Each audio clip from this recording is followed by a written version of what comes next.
എൻ്റെ ഏറ്റവും പ്രധാനപ്പെട്ട സുഹൃത്തുക്കളും ജ്യേഷ്ഠ സഹോദര തുല്യനായ നമ്മൾ മീഡിയയിൽ എന്നോടൊപ്പം പ്രവർത്തിക്കുന്ന എൻ്റെ പ്രിയങ്കരനായ മെൻറ്ററും ഒക്കെ എന്നോട് പറഞ്ഞു,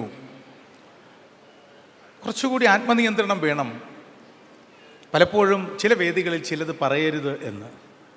പക്ഷെ മനുഷ്യരൊക്കെ മരിച്ചു പോകുന്നവരല്ലേ? മനുഷ്യൻ്റെ മരണത്തിലെ ഏറ്റവും വലിയ സങ്കടം പറയാൻ കഴിയാതെ ഉള്ളിൽ ഒതുക്കുന്ന വാക്കുകൾ അവനോടൊപ്പം മരിച്ചു പോകുമെന്നതാണ്. അതുകൊണ്ട് ഒരു കാര്യം കൂടി ഇന്ന് ഈ വേദിയിൽ പറയണം. അത് അശ്വമേധം ആരംഭിച്ചപ്പോൾ കൈരളി ടിവിയുടെ പ്രോഗ്രാമിൻ്റെ ഹെഡായിരുന്ന മരിച്ചുപോയ സംവിധായകൻ ശ്രീ KR മോഹനൻ അശ്വമേധത്തിൻ്റെ 1ാം എപ്പിസോഡ് ചിത്രാഞ്ജലിയിൽ ഷൂട്ട് ചെയ്യാൻ പോകുന്നു. എനിക്കന്ന് 25 വയസ്സ് 26 വയസ്സ് പ്രായമാണ്.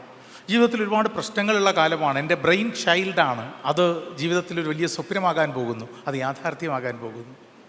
അതിൻ്റെ ആദ്യത്തെ എപ്പിസോഡിന് അതിഥിയായി ഒരാൾ വേണം, ദ ഫസ്റ്റ് പാർട്ടിസിപ്പൻറ്റ്. അന്ന് കൈരളി ടിവിയിലെ മുതിർന്ന ഉദ്യോഗസ്ഥരായ ശ്രീ V കൃഷ്ണകുമാർ അടക്കം, ശ്രീ വെങ്കിട്ടരാമൻ അടക്കമുള്ള ആളുകൾ, ശ്രീ KR മോഹൻ അടക്കമുള്ള ആളുകൾ തീരുമാനിച്ചതനുസരിച്ച് മലയാളത്തിലെ വളരെ പ്രശസ്തനായ ഒരു വ്യക്തിയുടെ, ഒരു നക്ഷത്രത്തിൻ്റെ വീട്ടിലേക്ക് ശ്രീ KR മോഹനെയും കൊണ്ട് പോവുകയാണ്. എൻ്റെ കുടുംബം പോലും മുഖം വല്ലാതെ ആക്കുന്നു, ഇതിനുള്ള വേദിയല്ല എന്ന്. ഞങ്ങൾ അദ്ദേഹത്തിൻ്റെ വീട്ടിൽ ചെല്ലുന്നു. അദ്ദേഹം പറയുന്നു, ഞാൻ കണ്ടു ഒരു കുതിര ഓടുന്ന പരസ്യം, എന്താ പരിപാടി? അദ്ദേഹം പറഞ്ഞു, അത് പ്രദീപാണ്. പ്രദീപ് കുറച്ച് ചോദ്യങ്ങൾ കൊണ്ട് നമ്മുടെ മനസ്സിലൊളിപ്പിക്കുന്ന പ്രശസ്തരുടെ പേര് കണ്ടെത്തും. ആണോ? ഞാൻ വിചാരിക്കട്ടെ. അദ്ദേഹം ശ്രീമതി ഇന്ദിരാഗാന്ധിയുടെ പേരും വിർജീനിയ വുൾഫിൻ്റെ പേരുമൊക്കെ വിചാരിച്ചു. 8-10 ചോദ്യങ്ങൾ കൊണ്ട് ഞാനത് കണ്ടുപിടിച്ചപ്പോൾ അദ്ദേഹം പറഞ്ഞു, അതിഗംഭീരം, സംഗതി കൊള്ളാം. പക്ഷേ ഈ കറുത്ത് മെലിഞ്ഞ ചെറുപ്പക്കാരൻ ഈ പരിപാടി അവതരിപ്പിച്ചാൽ ഇതാരും കാണില്ല. ഒരു കാര്യം ചെയ്യാം, ഞാൻ കുറേ സിനിമകളുടെ ഡേറ്റൊക്കെ മാറ്റിവെക്കാം, ഞാനിത് അവതരിപ്പിക്കാം മോഹനേട്ടാ. ഈ ചെറുപ്പക്കാരനൊരു ഹെഡ്ഫോൺ കൊടുത്തുകൊണ്ട് സ്റ്റുഡിയോയിൽ മറ്റൊരെവിടെയെങ്കിലും ഇരുത്തുക. അയാളിങ്ങനെ ചോദ്യം ചോദിച്ച് ഉത്തരം കിട്ടുമ്പോൾ അയാൾ കാതിൽ എന്നോട് പറയുക. അപ്പോൾ ഞാൻ ആ ഉത്തരം പറയാം. എനിക്ക് എൻ്റെ ചില ഉന്നത പഠനത്തിൻ്റെ പരിശീലന വാർത്തകളൊക്കെ ആളുകൾക്ക് അറിയാവുന്നുള്ളത് കൊണ്ട് ആളുകൾ അത് വിശ്വസിച്ചോളും എന്ന് അദ്ദേഹം പറഞ്ഞു. എൻ്റെ ഹൃദയം ഇങ്ങനെ ഉള്ളുപിടഞ്ഞു. ആ നിമിഷം ഭൂമി താഴ്ന്ന് അന്തർധാനം ചെയ്താൽ എന്നാഗ്രഹിച്ചപ്പോൾ മോഹനേട്ടൻ പറഞ്ഞു, അല്ല, ഒരു പ്രശ്നമുണ്ട്. തിരിച്ച് വിചാരിച്ച വ്യക്തി അതാരാണ് എന്നൊന്നുകൂടി പറയാമോ എന്ന് ചോദിച്ചാൽ നിങ്ങൾ ബബ്ബ അടിക്കേണ്ടി വരില്ലേ എന്ന് പറയുകയും പുറത്തേക്ക് ഇറങ്ങുകയും ചെയ്തു.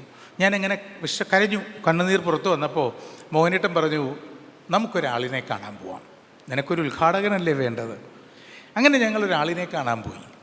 എന്നിട്ട് പറഞ്ഞു, ഇങ്ങനെ അശ്വമേധം കണ്ടു, പരസ്യം കണ്ടു, അതിൻ്റെ 1ാമത്തെ എപ്പിസോഡിൽ പങ്കെടുക്കണം. ആരെ? ഓനാ? അതെ, ആയിക്കോട്ടെ, വരാം. എന്താ പരിപാടി? അതിങ്ങനെ മനസ്സിൽ വിചാരിച്ച് കണ്ടുപിടിക്കുമോ? എന്താ അതറിയണമല്ലോ എന്നായി. അവിടെ വന്നപ്പോൾ ഞാൻ ചോദിച്ചു, ഞാൻ അങ്ങ് വിചാരിച്ച പേരിലേക്ക് എത്തിയെങ്കിലും പറയാതിരിക്കട്ടെ, അന്ന് തുടക്കമല്ലേ നമ്മുടെ. അദ്ദേഹം പറഞ്ഞു, അതെന്തിനാ നീ അങ്ങനെ ചോദിക്കുന്നത്? നിനക്ക് കണ്ടുപിടിക്കാൻ പറ്റുമെങ്കിൽ നീ കണ്ടുപിടിക്കണം. അദ്ദേഹം വിചാരിച്ചത് സർ നിക്കോളാസ് എന്ന അവസാനത്തെ റഷ്യൻ സർ ചക്രവർത്തിയെയാണ്.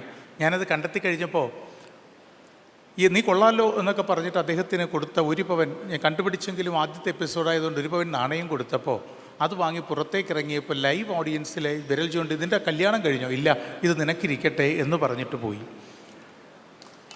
അദ്ദേഹത്തിൻ്റെ പേര് സഖാവ് EK നായനാർ എന്നാണ്. അത് പറയാനാണ് കുറിച്ച് തന്നത്. അശ്വമേധം ആരംഭിച്ച സഖാവ് EK നായനാർക്ക് നക്ഷത്രങ്ങൾക്കിടയിലേക്ക് ഞങ്ങളുടെ ഈ സദസ്സിൻ്റെയും എൻ്റെയും സ്നേഹചുംബനങ്ങൾ പങ്കുവച്ച് ഒരല്പനിമിഷങ്ങൾക്ക് ശേഷം അശ്വമേധത്തിൻ്റെയും പാട്ടിൻ്റെയും ആട്ടത്തിൻ്റെയും ചിരിയുടെയും ചിന്തയുടെയും ഒക്കെ വെളിച്ചവുമായി വീണ്ടും കാണുന്നതുവരെ ഒരിക്കൽ കൂടി എൻ്റെ തിരുവനന്തപുരത്തിനോട് സ്നേഹം, നന്ദി.